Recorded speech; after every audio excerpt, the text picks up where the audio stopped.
me! In front of me is the OUKITEL K13 Pro, and today I would like to show you how you can install and apply iOS Launcher on this device.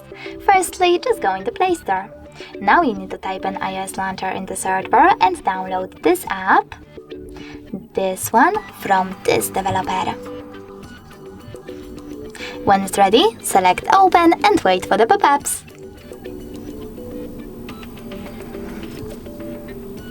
Now you need to select Allow in all of them and click on Home button.